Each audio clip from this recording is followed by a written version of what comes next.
Welcome back to Hardware Unboxed. Today it's time to do a brief little recap of 2020's best and worst PC hardware products. It's the new year now. Everything that was going to be released in 2020 has been released, and we can reflect on what was both an exciting and disappointing year in various areas. We have 5 categories to work through, covering most of the main stuff we look at on the channel, from CPUs, GPUs and motherboards to mobile hardware and monitors. These are just our opinions on the best and worst products in the year. We also are interested to hear your thoughts on which products you would give these coveted awards to in the comments below. Anyway, let's get started.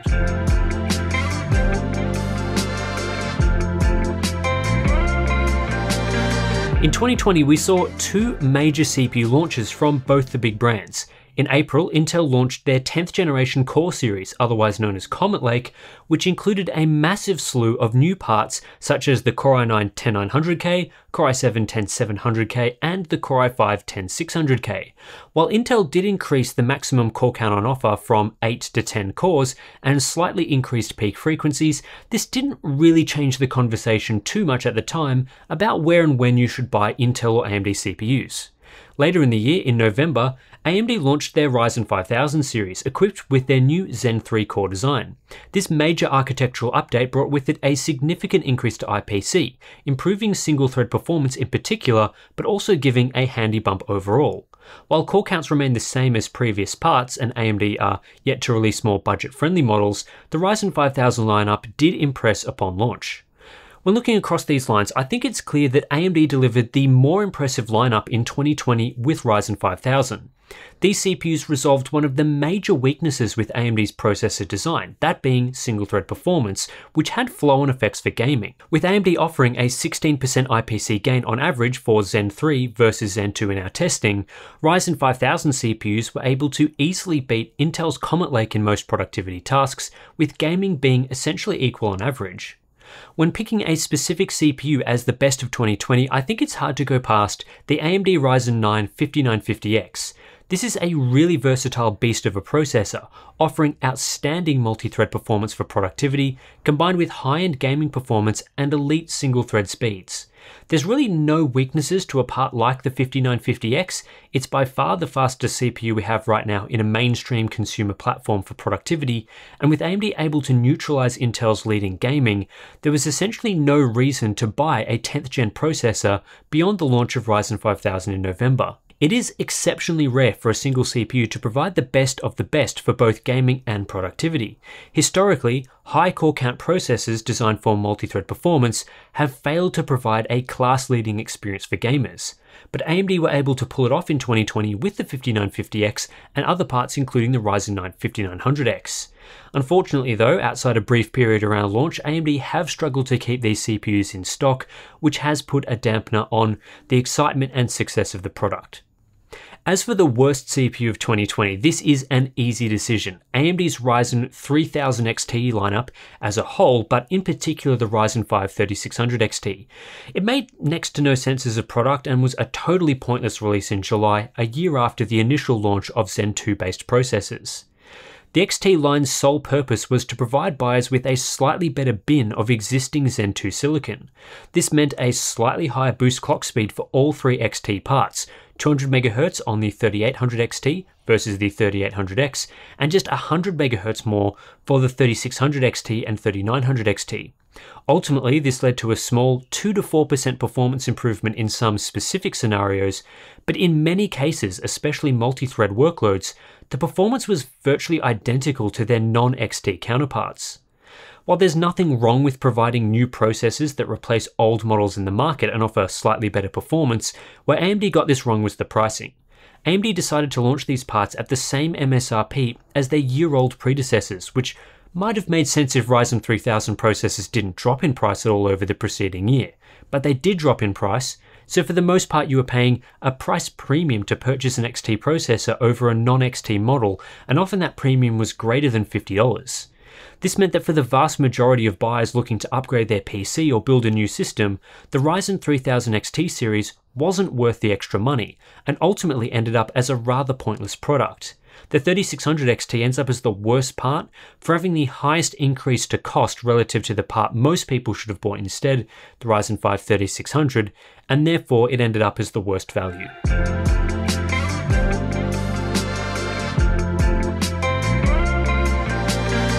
Most of 2020's graphics card launches were consolidated to the back half of the year, where both AMD and Nvidia launched new generation products that packed new architectures and technologies. Nvidia came first with the launch of the GeForce RTX 3080 and RTX 3090 in September, followed by the RTX 3070 and 3060 Ti in later months. AMD responded with the Radeon RX 6800 XT and 6800 in November, then the 6900 XT in December, with both brands spending the majority of their focus on high-end products right at the top of the market. Oh, and there was one other often forgotten GPU that launched earlier in the year, and that was AMD's Radeon RX 5600 XT, which hit the market in January, a launch I'm sure everyone would rather forget about. It was a tough choice between all of these GPU launches for which product was the best of 2020, and ultimately we settled on nothing. That's right, we really don't think any of these graphics cards is worthy of winning a Best of 2020 award, given one simple problem, and that's availability. Both Nvidia and AMD totally botched the launches of these new graphics cards, with stock issues for every single model continuing from their launch right to the end of the year. This included the RTX 3080, which saw more than 3 months of very low availability, the RTX 3070, which was delayed specifically to address availability, but was still quite hard to purchase, and AMD's Radeon GPUs, which launched with virtually non-existent stock and highly inflated prices.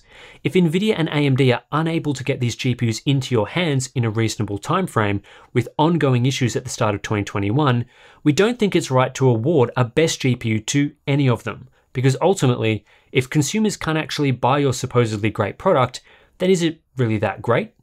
Now, of course, this has been a complicated year for PC hardware with unprecedented demand, and both GPU brands love to absolve themselves of any blame and point to high demand as a reason why you can't buy a next generation product.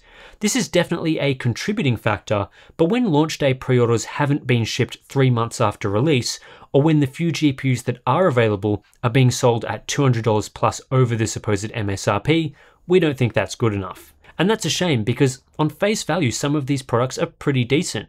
Depending on your preferences, parts like the RTX 3080, RTX 3070, RX 6800 XT, and RX 6800 are all worth buying. As for the worst GPU of 2020, there is a standout in this category, and that's AMD's Radeon RX 6900 XT. While it was fantastic to see AMD competing in the high-end GPU market again after years in the wilderness, and they should be commended for having hardware that's actually worth buying above $500 for the first time in a long time, ultimately, the RX 6900 XT as a $1,000 flagship ends up in a bit of no man's land and is hard to recommend. Where the 6900 XT gets stuck is it offers neither particularly great value nor the outright fastest performance on the market.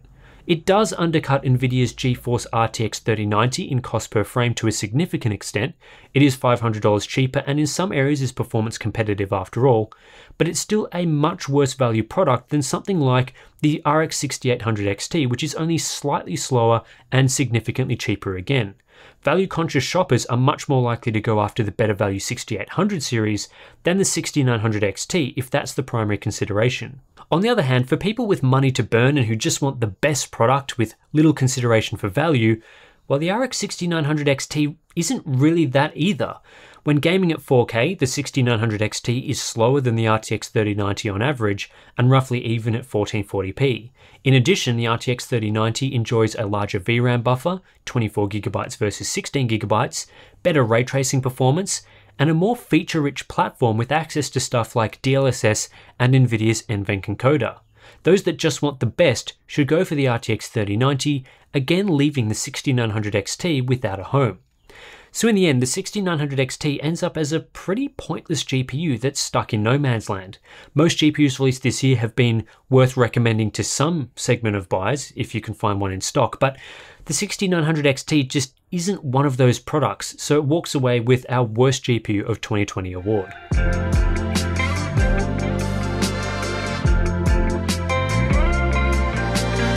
While 2020 was a big year for GPU and CPU releases, we saw a more modest year for motherboard launches. AMD did release a new set of high-end processors, but decided against refreshing their high-end motherboard chipset, instead opting to continue using X570 as the flagship with BIOS updates across the board for Ryzen 5000. This was a very sensible decision, but meant Steve had fewer motherboards to test throughout the year, which I'm sure disappointed him because of all the free time he had. However, we did see several other launches. Intel refreshed their lineup with 400 series chipsets to coincide with the launch of 10th gen desktop processors, so we got Z490 and B460 motherboards, plus several others. AMD focused mostly on mid-range and entry-level chipsets, finally getting around to releasing B550 as well as A520 for basic builds. There were lots of high-quality motherboard releases this year, but in particular, we were very impressed with the range of B550 boards from most brands. There were very few bad products, with most product lines receiving significant updates to VRM quality and overall board design compared to previous gen B450 boards. This did lead to a price increase that saw B550 occupy a slightly higher market segment than B450 did, though it also allowed B550 boards to be better suited for high-end builds with high-end processors. We found it too hard to select a specific motherboard as the best overall, but there were a number of great options worthy of commending. The Gigabyte B550 Aorus Master is a ridiculous B550 board with all the bells and whistles that performs exceptionally well, while products like the MSI B550-A Pro, Gigabyte B550 Aorus Pro, and Asus ROG Strix B550-F Gaming are all great options in the budget-friendly and mid-range markets. As for the worst motherboard of 2020, I don't want to single out Z490 as a whole here because there are plenty of great Z490 motherboards that are absolutely worth buying. However, there were several standout bad boards in that series from ASRock that take the crown as the worst motherboards released in 2020. The worst motherboard we tested was the ASRock Z490 Phantom Gaming 4, which is unable to run the Intel Core i9-10900K at stock frequencies in our Blender stress test. It exhibited VRM thermal throttling and noticeably lower clock speeds than better boards in this price range. But really, all of ASRock's Z490 Phantom Gaming boards run into the same problem, as well as the ASRock Z490 Pro 4. Being a Z-series motherboard and unable to run Intel's flagship CPU under stock conditions is totally unacceptable. Our coverage of ASRock's Z490 motherboards, which also included exposing their misleading marketing, which claimed unmatched overclocking capabilities, led us to being blacklisted by ASRock. This doesn't make the products any worse, but it was still disappointing to see.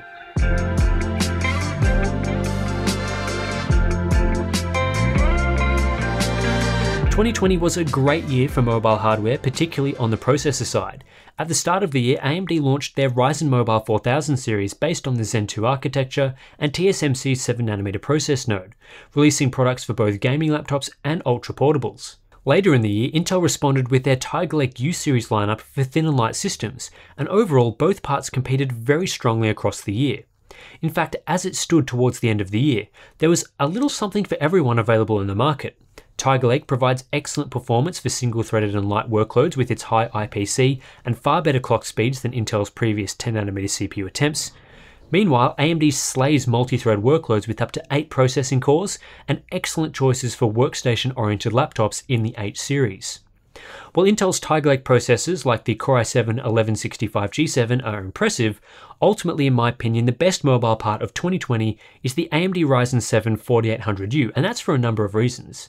The big one is simply its performance, which we described as incredible and able to transform what used to be thin and light laptops only suitable for basic work into competent high-performance workstations with performance equivalent to or better than Intel's H series designs for beefier 15-inch machines. In the last few months of 2020, Tiger Lake was able to retake the single-thread CPU and integrated GPU performance crown from AMD, however they were unable to create a processor with this transformative effect on the market. We really have never seen a product with the multi-thread performance of the Ryzen 7 4800U in these sorts of devices before, with years of stagnation in the market preventing strong progress in that area. The other reason why the Ryzen 7 4800U is worth commending is this sort of product. It basically came from nowhere. AMD did not have very competitive mobile processors before this, and really hasn't competed in the high-end laptop market at any point in their history, at least since the laptop market started heading down the thin and light path. Providing more than twice the performance of the Ryzen 3000 series, its direct predecessor, is basically unheard of in the laptop market, and for most of 2020, the Ryzen 7 4800U was clearly the fastest chip you could get by a huge margin. As for the worst mobile part of 2020, the product that impressed us the least was the Intel Core i7-10750H.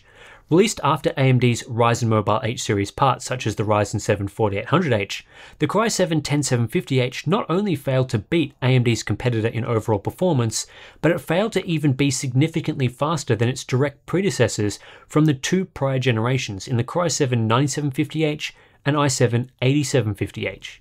Intel's struggles with getting 10nm out the door led to this situation where their H series refresh in the early parts of 2020 had to yet again be a Skylake derivative design built on 14nm. Up against AMD's 7nm designs, it was thoroughly unimpressive and often used in more expensive laptops to boot. Hopefully Tiger Lake H series parts will be more impressive and competitive come 2021.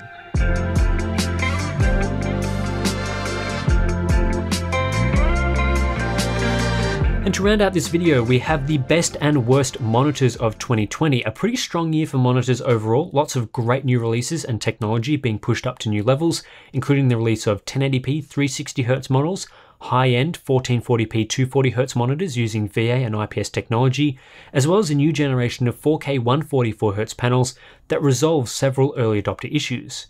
Many of these products are setting us up for great iteration throughout 2021 to iron out any of the remaining problems. I was tossing up between two products here that I think really pushed the monitor market forward in 2020.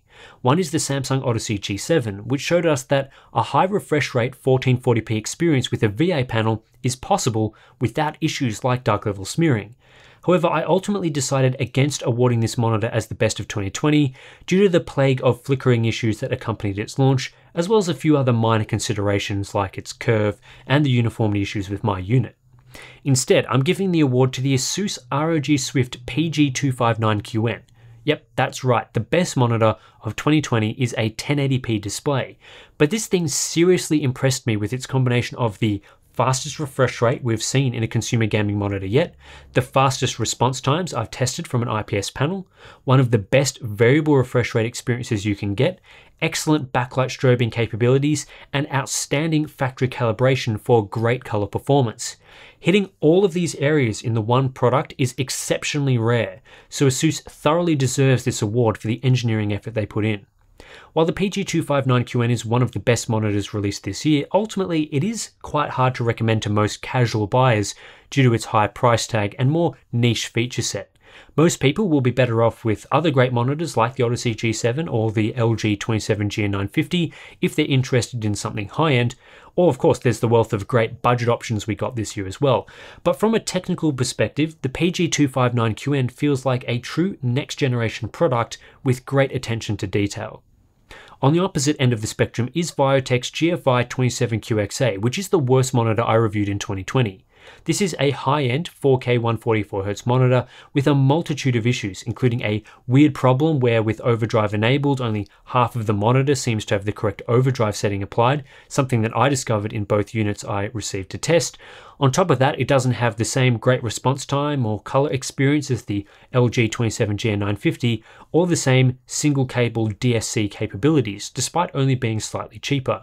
At over $600, it was ultimately a product that I found impossible to recommend for any buyers. Anyway, that's it for this recap of 2020's hardware releases and a look at some of the best and worst products that we got throughout the year. I think it was really a very exciting year for releases across all of these categories. Lots of very strong competition in all product segments, which we haven't had for a long time.